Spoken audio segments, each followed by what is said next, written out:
Over the years, Marge is used to dealing with a lot of Homer's antics, but she still gets worried when Homer is not sleeping next to her in the morning. There are only two things Homer could be doing. He's either drinking or eating. And this time, Marge finds the entire house a complete mess because Homer has been eating like a pig the entire night. Marge tells Homer to go easy on his body, but the man is convinced he still has a few good years left in him. When Homer sees Marge so disappointed, he decides to make it up to her by promising to switch to a healthy life. But as soon as Homer tries to climb the stairs, his unhealthy heart can no longer keep up, and Homer barely manages to push out his last breaths as he falls to his death.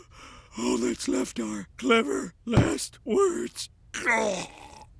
Surprisingly, there are a good number of people present at Homer's funeral. He may have been a dumbass, but he was still beloved. As Marge puts up with Moe trying to hit on her, the local nerd, Frink, barges into the church and reveals that he created a perfect clone of Homer. Marge is glad to see her husband again. According to Frink, the clone has every memory, thought, and characteristic of the real Homer. Marge and the kids are excited to see Homer again, and the clone really does fill the Homer-shaped void in everyone's life. Oh, Dad, you're back!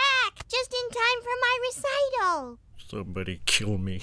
This time, Marge warns Homer to live a careful life and not to test the limits of his crusty-ass old body. But as soon as Homer finds out that Marge made potato salad for the funeral, it's already over for him. It doesn't take long for the clone to overindulge in the hearty dish, and soon the family is attending another funeral for the dead clone. However, once again, Frink has created a Homer clone, and the new Homer barges in, completely sure that he can never die. Over the years, Marge and the kids have to put up the painful ordeal of watching Homer's clones dying over and over again. Since the clones are perfect, they never learn a lesson, and the man's natural stupidity ends up killing him. 30 years are spent in this absurd manner. And once more, Marge and the kids are attending a funeral for Homer. Beloved father, precious memories, local character, etc.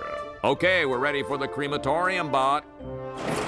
However, this time, Frink does not have a proper clone for Homer. He used up all of his clones trying to revive a dumb man, and now Frink can only bring back Homer through the use of a flash drive. Homer's consciousness now lives within a screen, and this might be the best way to make sure that the man lives forever. Marge, on the other hand, is fed up, even though she takes the disembodied Homer back home. Seeing him in such a state makes Marge question her life choices. After 35 years of wifely obedience, I'm married to a face on a screen. Even Lisa is not doing too good with her husband. It seems like Milhouse is a complete bore, and Lisa has no intention of speaking to him. He just doesn't understand what Lisa is up to all day. And now, it's getting really tiring. Marge also witnesses her digital husband almost dying from eating once more, and now she has truly reached her limit. Instead of helping Homer, Marge orders the man to live with his no-good son for a few days. No. Don't pull me out before you click eject. That hurts like a mother. Since Bart lives in his old elementary school, he has no choice but to boot up Homer on an old screen. Bart also has to take his kids back to his ex-wife. She is currently dating a weird alien named Jerry, and Bart is not comfortable with that. Seeing his ex-wife with her new boyfriend makes Bart feel super depressed. Even in the future, he has nothing going on for him, and Bart hopes to turn towards his father for some paternal wisdom. But everything is completely pointless in Bart's future. Dad, if I ever needed fatherly wisdom, it's now.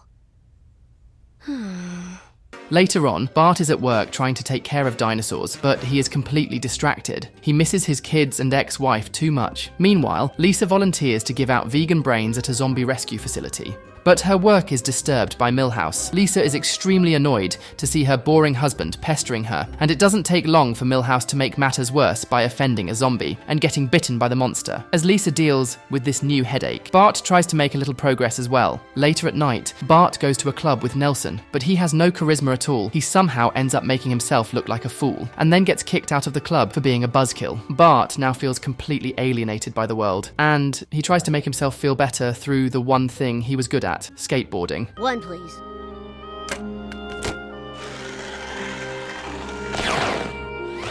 As Bart embarks on his depression night stroll, he comes across a shady-looking establishment that offers to help desperate losers like him, apparently through the use of a strange machine. Bart can get over his divorce and turn into a new man. It only takes one press of a button, and Bart is cured. This might be the breakthrough that Bart is hoping will change his life. Meanwhile, Lisa takes Milhouse for his anti-zombie injections, even though he is not entirely cured. The injections are stated to start working soon. Bart is also seeing a lot more hope in his life. He is already sleeping with other women, and he doesn't seem embarrassed by his living situation. Bart's new life is just him sleeping with countless women. It's not really healthy progress, but it helps keep him distracted from his miserable life. Lisa has also found a good distraction from her own failing marriage. It seems like Milhouse being a zombie has made him more interesting. And now, Lisa actually finds her husband attractive. In this entire mess, Marge is the only one who still hasn't made up her mind about Homer. She hasn't seen the man in days, and when Bart offers to hook up Homer to the TV, Marge briefly gets excited. Bart knows that his mother misses Homer, but she's also on the fence about getting together with a man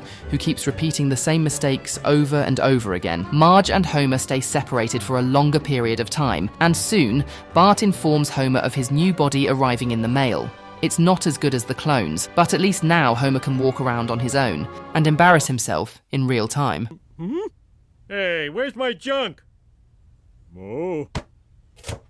Whew.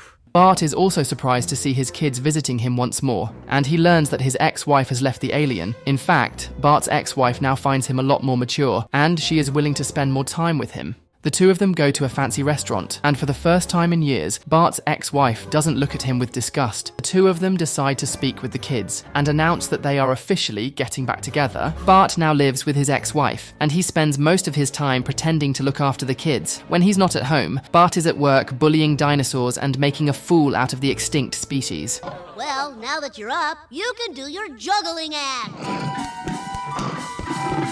Over time, Bart starts growing tired of his ex-wife as well, and it seems that, just like Lisa, Bart married someone very boring, and now he is starting to lose interest once more. It doesn't take long for Bart to get into a heated argument with his ex-wife, and soon finds his way over to Moe's. Lisa is there as well, drinking her worries away. It looks like the decision to make Milhouse normal again is weighing on her mind, because the zombie husband is just much better than the regular version. Hearing her kids talking about their awkward marriages makes Marge realise how much of a rookie Bart and Lisa are. They haven't truly experienced a rough marriage at all, whereas Marge wasted good years of her life trying to delude herself into thinking that marrying Homer was the right choice. However, despite everything, Marge decides to join Homer, and she uploads her unconscious into the TV screen as well. Instead of living a digital life together, Homer's consciousness ends up eating Marge entirely, and she happily accepts this fate as her kids and Moe watch on in horror. I can't tell if that was love, suicide, or a really boring video game. Later on, Lisa makes the difficult situation and brings back her normal husband. Now that Milhouse is no longer a zombie, Lisa once again finds him annoying. Bart also decides to truly break up with his ex-wife, but this time he doesn't care at all. Bart seems to be completely over his toxic ex-wife, and as soon as he starts to feel content, the weird procedure that Bart signed up for comes to an end as well. It turns out that everything that Bart experienced so far was just an elaborate vision. None of it really happened, but it was still real enough to help Bart move on from his divorce. Now, Marge is in love with a robot version of Homer who seems much better, and Lisa is happy that her husband is still a zombie, because there is no such thing as an anti-zombie injection in the real world. However, there are still some things that would have been better off as a false memory. And I was a false memory too. No, you were real. Oh, shucks. This was a very weird but funny episode, just like the time Bart went into a coma. If you want to know what happens, watch this video next, but not before you smash those like and subscribe buttons.